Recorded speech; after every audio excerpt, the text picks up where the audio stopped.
ನೀವು ಯಾವ ತಿಂಗಳಿಂದ ಕಟ್ಟಿದ್ದೀರಿ ಕರೆಕ್ಟಾಗಿ ಹೇಳಿ. ನಾವು ಗುರುಗಳೇ ಫಸ್ಟ್ ಬಂದಾಗಿಂದ ಮೆಂಬರ್ಶಿಪ್ಗೆ ಒಂದು 2-3 ತಿಂಗಳು ಕಟ್ಟಿರ್ಬೋದು ಅಷ್ಟೇ. 2-3 ತಿಂಗಳು ನಾವು ಒಂದು 7-8 ತಿಂಗಳು ಆಯ್ತು, 2-3 ತಿಂಗಳು ಕಟ್ಟಿರ್ಬೋದು. ಈಗ ನಾವು ಫುಲ್ ಕಾನ್ಫಿಡೆನ್ಸ್ ಬಂದಿರೋಕ್ಕೆ ಒಂದು ವರ್ಷದ ಮುಂಚೆಗೆ ಪೇ ಮಾಡಿಬಿಟ್ಟಿದ್ವಿ. ಒಂದು ವರ್ಷದ ಮುಂಚೆನೇ ಪೇ ಮಾಡಿದ್ರಿ ಮೆಂಬರ್ಶಿಪ್ಪು. ಸೊ ನೀವು 300 ರೂಪಾಯಿ ಕೊಟ್ರಲ್ಲ, ಎಷ್ಟು ಲಾಭ ಬಂದಿದೆ ದುಡ್ಡು? ಬನ್ನಿ ಸ್ವಲ್ಪ ಹತ್ರ ಬನ್ನಿ. 300ಕ್ಕೆ ಅದರ 10 ಪಟ್ಟು ನಂಗೆ ಲಾಭ. 10 ಪಟ್ಟಾಗಿ 8 ಲಕ್ಷ ಅಂದರೆ ಎಷ್ಟಾಯ್ತು? 8 ಲಕ್ಷ ಅಂದರೆ 300 ರೂಪಾಯಿ ಮೆಂಬರ್ಶಿಪ್ಗೆ 8 ಲಕ್ಷ ತೀರಿಸಿದ್ದೀರಾ. ಆಮೇಲೆ ಇನ್ನೇನು ಮಾಡಿದ್ರಿ ಸಾಧನೆ? ಸಾಲ ತೀರಾ ಮತ್ತೆ 16 ಗುಂಟೆ ಜಮೀನು ತಗೊಂಡ್ರಿ. ಇದೆಲ್ಲ 300 ರೂಪಾಯಿ ಕೊಟ್ಟಿದ್ದಕ್ಕೆ ಪರಿಣಾಮ. ಅಂದರೆ ನೀವು ದೇವಾಲಯ ಕೊಟ್ಟಿದ್ದು ಲಾಸ್ ಆಗಿಲ್ಲ. ಅದಕ್ಕೆ ನೀವು ಇಷ್ಟಪಟ್ಟು 1 ವರ್ಷದ ಮುಂಚೆ ಕೊಟ್ಬಿಟ್ಟಿದ್ದೀರಿ. ಇಷ್ಟು ಇದನ್ನು ಮಾಡ್ತೀನಿ ಮತ್ತೆ ನನ್ನ ಕೈಲಾದ. ಅಲ್ಲ, ಕೆಲವರು ಜಿಪ್ಪುಡು ಮಾಡ್ತಾರಲ್ಲ 100 ರೂಪಾಯಿ ಕೊಡೋಕ್ಕೂ ಮಂದಿರ ಕಟ್ಟಕ್ಕೆ, ಅವ್ರಿಗೆ ಏನು ಹೇಳ್ತೀರಾ? ಅವರು ತಿಳ್ಕೋಬೇಕು. ಅವ್ರು ಬಾಬಾಜಿಗೆ ಹೆಲ್ಪ್ ಮಾಡಿದ್ದೆ ಆದರೆ ಅವ್ರಿಗೆ ಎಲ್ಲ ಕಡೆದೂ ಅನುಕೂಲ ಆಗುತ್ತೆ. ಖಂಡಿತನಾ? ಖಂಡಿತ. ನಿಮ್ಮ ಅನುಭವ ಇದೆಯಾ ಗೀತಮ್ಮ? ನಮ್ಮ ಅನುಭವ ಪಕ್ಕಾಗಿದೆಯಾ? ಅಶೋಕ್ ನಿಮ್ಮ ತಮ್ಮಂಗೆ ಏನಾಯ್ತು? ಅವ್ರದ್ದು ಚೆನ್ನಾಗಿ ಇಂಪ್ರೂವ್ಮೆಂಟ್ ಆಗಿದೆ ಗುರುಗಳೇ. ಇವಾಗ JCB ತಗೊಂಡಿದ್ದಾನೆ, JCBನೂ ತಗೊಂಡಿದ್ದಾರೆ. ಒಟ್ಟಿನಲ್ಲಿ ಈ 300 ರೂಪಾಯಿ ದಾನ ಮಾಡಿದ್ಮೇಲೆ ಕರ್ಮ ಅವ್ನು ದರಿದ್ರೆಲ್ಲ ಹೊಂಟಾಯ್ತಲ್ಲ. ದರಿದ್ರೆಲ್ಲ ಹೊಂಟಾಯ್ತು. ಕೆಲಸಗಳು ಚೆನ್ನಾಗಿ ನಡೀತಾ ಇದೆ. ಮುಂಚೆ ಜನಗಳೇ ಬರ್ತಾ ಇರಲಿಲ್ಲ, ಈಗ ಜನಗಳು ಬರ್ಲಿಂದ್ರೂ ಕೆಲಸ ನಡೆಸಬಹುದು ಅನ್ನೋ ಕಾನ್ಫಿಡೆನ್ಸ್ ಬಂದೈತಿ. ಒಂದೇ JCB 4 ಜನ ಮಾಡಂತ ಕೆಲಸ ಮಾಡುತ್ತೆ. ಅಬ್ಬಾ. ಆಮೇಲೆ ಮನೆಯಲ್ಲಿ ಮನಗ್ಬಿಟ್ಟಿದ್ದ ದಾರಿ ಓಪನ್ ಆಗಿದೆ.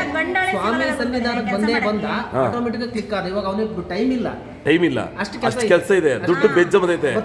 ಇದು 300 ರೂಪಾಯಿ ಅದಕ್ಕೆ ಮಿಸ್ ಮಾಡ್ದ ಕಟ್ತಾರ ಅವರು. ಅಂದ್ರೆ ಅದು 300 ರೂಪಾಯಿ ಡೈರೆಕ್ಟಾಗಿ ಸನ್ನಿಧಾನಕ್ಕೆ ಹೋಗ್ತಿರೋದು ಒಳ್ಳೇದಮ್ಮ, ಒಳ್ಳೇದು.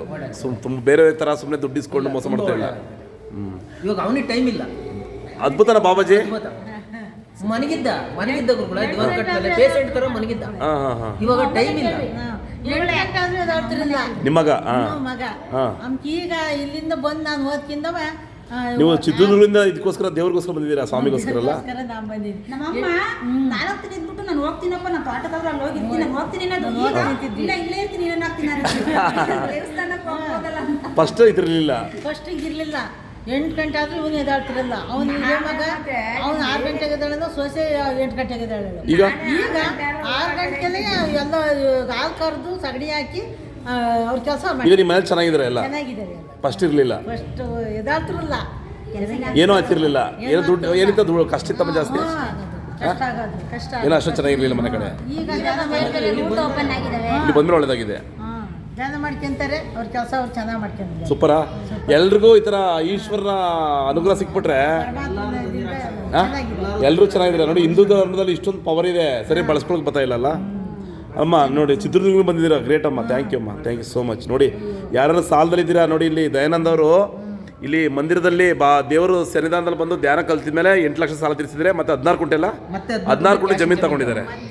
ಇವರೆಲ್ಲ ಪ್ರತಿ ತಿಂಗಳು ಏನು ಮಾಡ್ತಾರೆ, ದೇವ ಸನ್ನಿಧಾನ ನಡೆಸ್ಕೊಂಡು ಹೋಗ್ತಾ ಇದ್ದಾರೆ. ಶುಭವಾಗಲೇ. ಧನ್ಯವಾದಗಳು ನಿಮಗೆಲ್ಲ, ಶುಭವಾಗಲಿ. ಆದ್ರೆ ಭಾರಿ ನೋವು ಮಾಡಿಬಿಟ್ರು ನಮ್ಮ ಅಗ್ಗೆ. ಎಲ್ಲವ ಇಟ್ಗೆ ಗುಡ್ಡೆ ಸುಟ್ಟಾಕಿರು.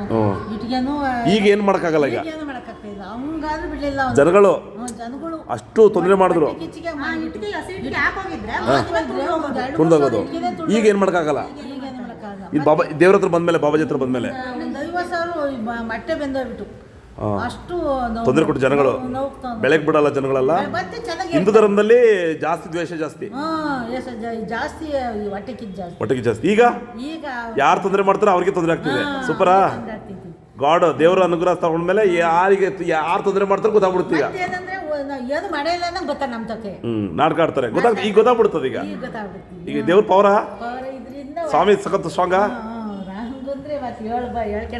ಅಷ್ಟು ಸ್ಟ್ರಾಂಗು ಅಲ್ವಾ? ಸಖತ್ ಪವರ್. ಹೌದಾ? 6 ವರ್ಷದಿಂದ ಬೀಳವು. ನಾನು ಯಾವ್ಯಾವ ದೇವ್ರ ತಕೋಯ್ದ್ರು ಅದು ಕೆಟ್ಕನ್ಸ್ ಬಿಡೋದೇ ತಪ್ಪಿರೋದು. ನಿಂಗೆ ಇಷ್ಟು ಪವರ್ ಇರೋ ದೇವ್ರು ಸಿಕ್ಕಿರಲಿಲ್ಲ? ಸಿಕ್ಕಿರ್ಲಿಲ್ಲ.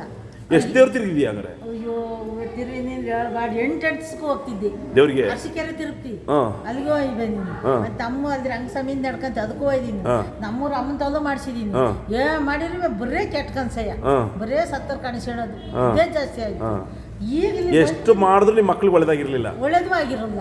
ಬರೀ ಜನಗಳದ್ದು ಲಾಸು. ಇಲ್ಲಿ ಬಂದ್ಮೇಲೆ ಯಾರು ಇಲ್ಲ. ಅವಳು ಚೆನ್ನಾಗಿ ಕೆಲಸ ನಡ್ಕೊಂಡು ಹೋಗ್ತಾ ಇದಾರೆ. ಅವರು JCB ತಗೊಂಡಿದ್ದಾರೆ ಮಗ.